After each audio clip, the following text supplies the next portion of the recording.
Lurah Wahyudi Anggoro Hadi beserta masyarakat Panggung Harjo pada tahun ini sudah berhasil membangun pusat kebudayaan Karangkidri yang terletak di Kelurahan Panggung Harjo. Karangkidri artinya adalah karang atau pekarangan yang dipenuhi oleh tetumbuhan.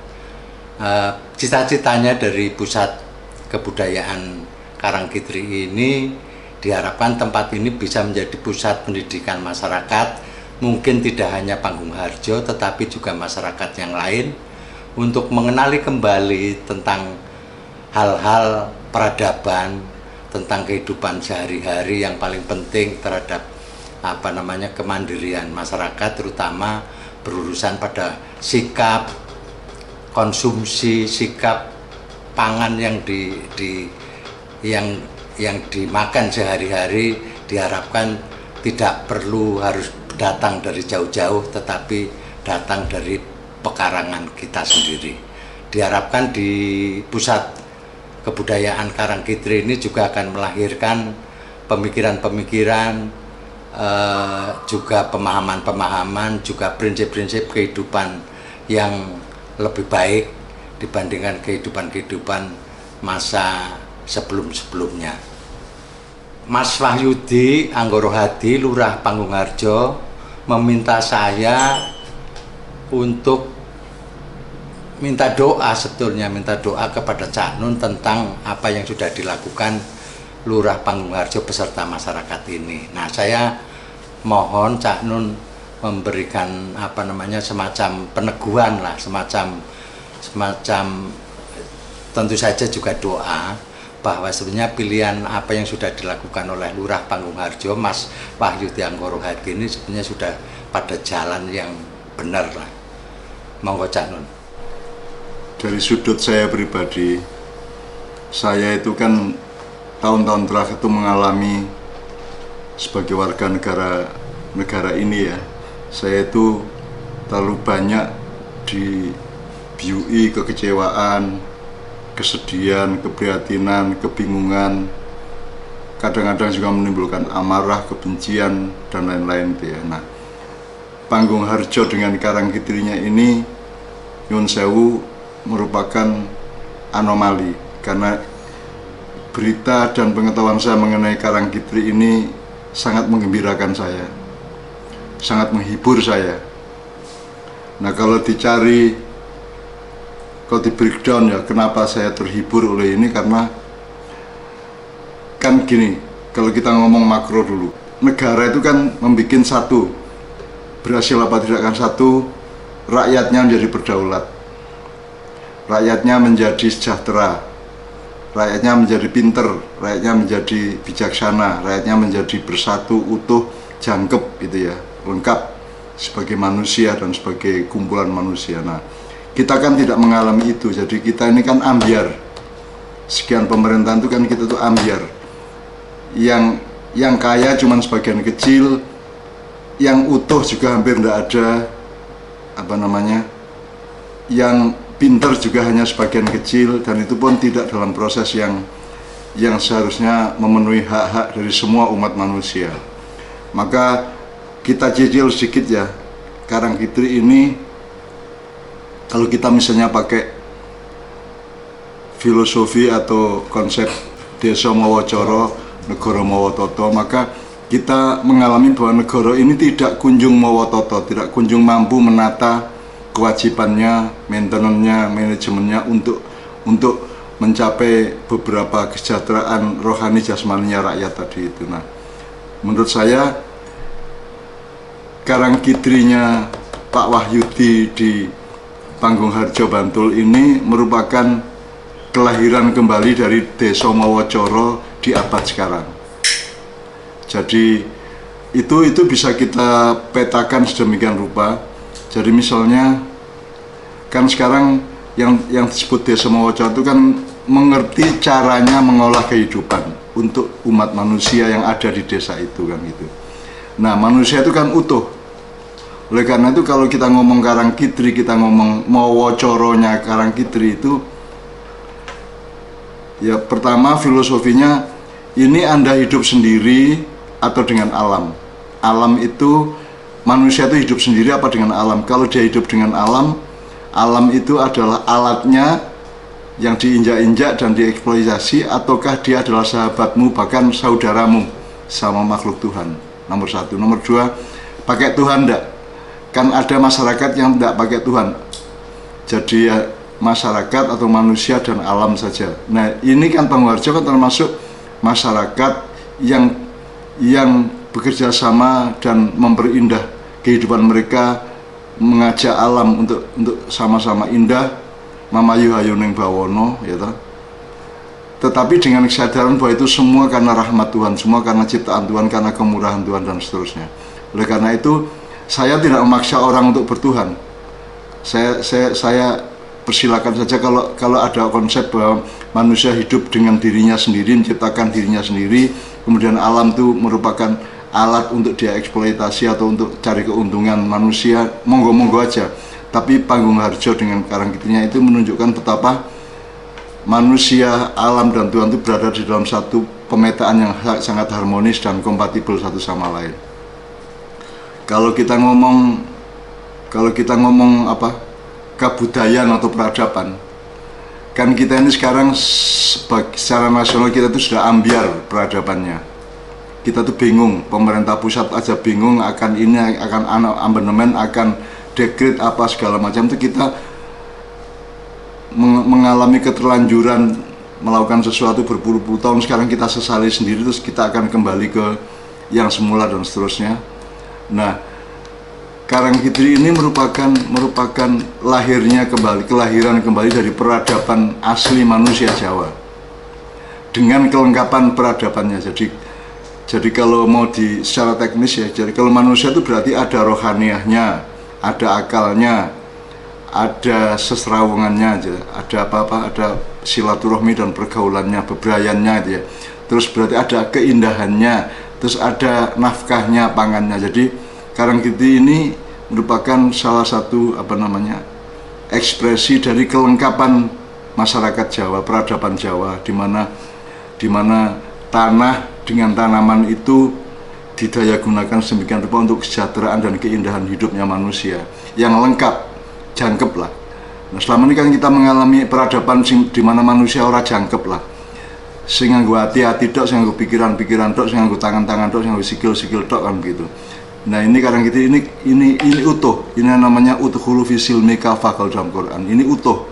Jadi tanah, tanaman, ruang itu ditata dengan mawa coro yang penuh kebijaksanaan, di mana semua digarap.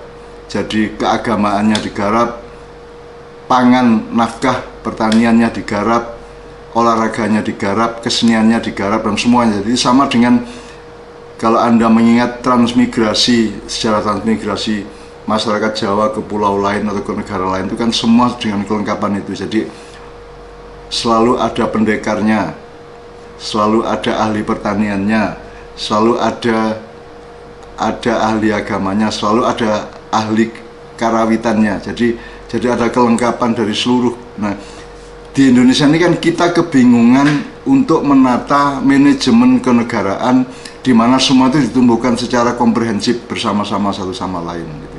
Nah, itu secara mikro itu dilaksanakan dengan baik oleh Pak Wahyudi, alhamdulillah, di Panggung Harjo melalui wilayah yang disebut Karangkitri itu sebenarnya mirip-mirip dengan apa yang dulu dimaksud oleh Ki Hajar Dewantara. Jadi Ki Hajar Dewantara itu membuat sekolah dengan konsep taman siswa. Taman siswa itu saya kira sama dengan Karangkitri. Taman siswa atau Karangkitri itu di mana manusia itu hidup di alam. Jadi Allah bikin alam dulu, Tuhan bikin alam dulu, terus baru bikin manusia, sehingga tugasnya manusia adalah untuk memelihara alam, memperindah kehidupan melalui pengindahan alam itu dan seterusnya. Bukan hanya tidak mengeksploitasi, tapi memperindah alam. Sekolah itu berada di tengah alam.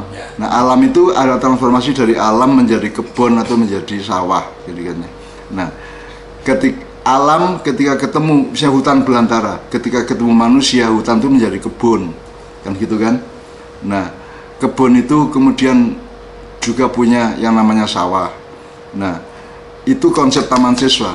Itu konsep yang paling benar sebenarnya untuk pendidikan dunia gitu loh. Dimana manusia itu adalah makhluk mutakhir, makhluk yang paling punya kelengkapan dikasih oleh Tuhan dengan akal dan hati nuraninya agar supaya dia yang mengelola alam, mengelola kehidupan secara keseluruhan. Sehingga manusia sendiri mengutuhkan seluruh ciptaan Tuhan itu, artinya memelihara keutuhan ciptaan Tuhan itu. Tetapi kan kita mengalami satu negara di mana manusia sendiri tidak utuh. Manusia sendiri terpecah-pecah, tidak hanya antar golongan, tidak hanya antar parpol, tidak hanya antar madhab, tidak hanya antar aliran atau antar kelompok-kelompok, tapi kita juga pecah di dalam diri kita sendiri.